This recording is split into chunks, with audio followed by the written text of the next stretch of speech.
Hi guys, good morning. Tara, tour ko kayo sa loob ng bahay ng mama na.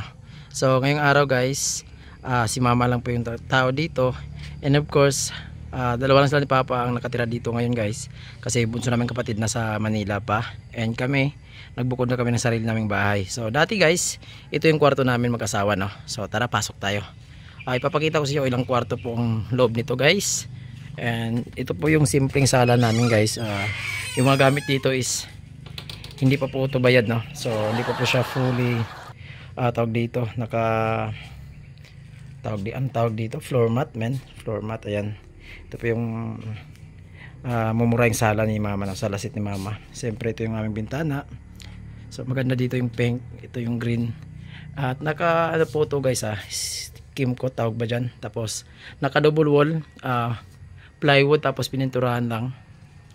So yan po.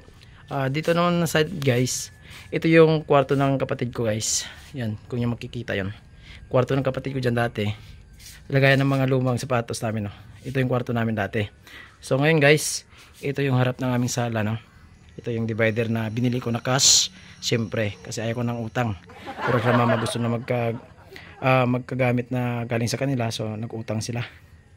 So tara guys, dito tayo sa kwarto ni mama. Ito yung bago ni mama na utang. Shout out kay mama no. Sabi niya hindi tayo mahiyang mag-utang kasi kaya natin bayaran. So ito yung kwarto ni mama at papa guys. So maliit lang guys. At saka ito yung aming tawag dyan lutuan. Hindi lutuan, tawag dyan kusina no. Kusina misa. So wag na tayong papasok sa mga kwarto guys kasi napakarumi.